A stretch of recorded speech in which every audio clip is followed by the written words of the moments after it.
Senator Whitehouse. Thank you, Chairman. Welcome, everyone. Glad to have you here.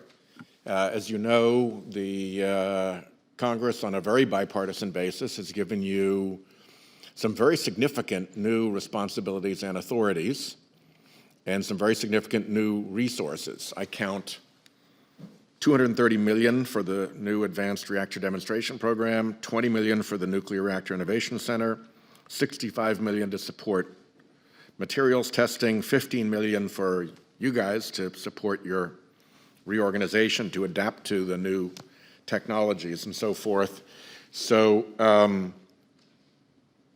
A, I hope you're excited by that. B, I hope you're aware that this bipartisanship is not the constant posture of Congress, and you should take advantage of it.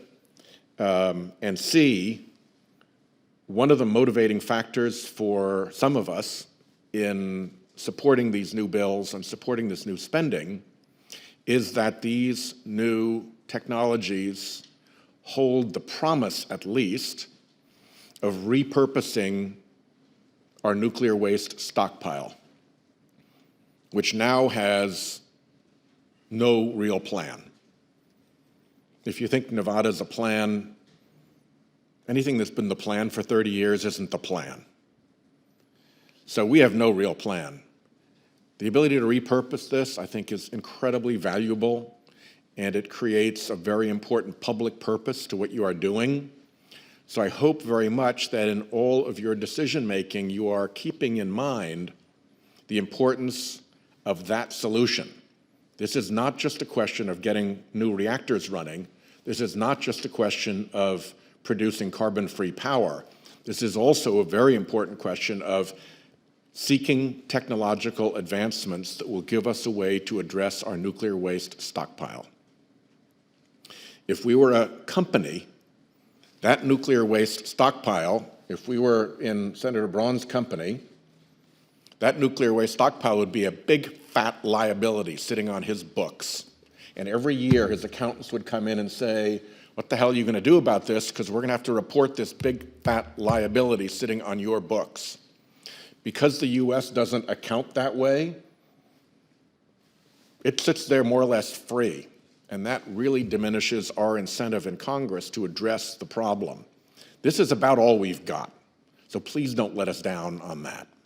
Can I ask for your reaction to that statement? Senator Whitehouse, the bipartisan investment that Congress has been making in advanced nuclear technologies is, as you know, kind of unprecedented in my years in working in and around this issue. So don't blow it. NRC's commitment is to show up as an informed, a regulator, but a very informed participant as test plans are being designed in order to have that investment yield the information we need to make regulatory decisions, realizing that Congress has been clear with me publicly and privately, we're not investing twice so that NRC can do this work over. So you've got to show up and participate with the Department of Energy, with the national laboratories, in when these investments are being designed. Will you derive from the investment the information, the testing data, the things that NRC is going to need? And our people are excited about it. I appreciate your mentioning that. It's new things. It excites the workforce, and they're participating, whether it be with the Pentagon on microreactors or the Department of Energy and engagements on the versatile test reactor. I have had DOE counterparts express to me that in their observation, this is the most constructive, collaborative working relationship we've had between NRC and DOE in recent years.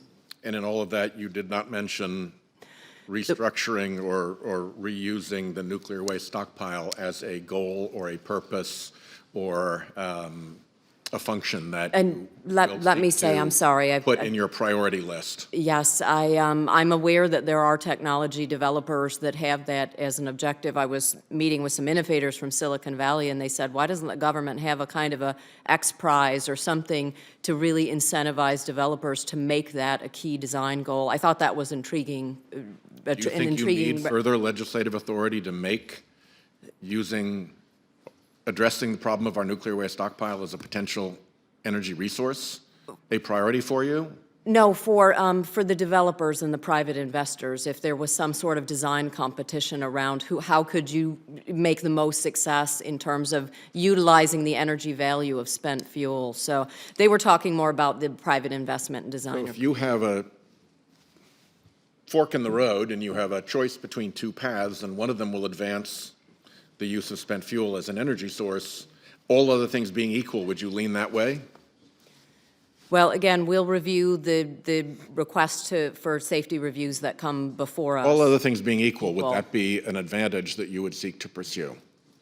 Because it would be an advantage for the developer in the marketplace, it's likely that we would make a priority of such a review because it's something that they would be pursuing very vigorously. Again, we don't necessarily prioritize the technologies that get submitted to us. I'm over my time. If I could get answers from the other witnesses in QFR form, so I'm not taking my colleagues' time, just answer. Is the NRC going to make it a priority to look at technologies that convey the collateral advantage of putting an alternative use to what is now a big liability and a big hazard sitting out there, which is our current nuclear waste stockpile? Thank you.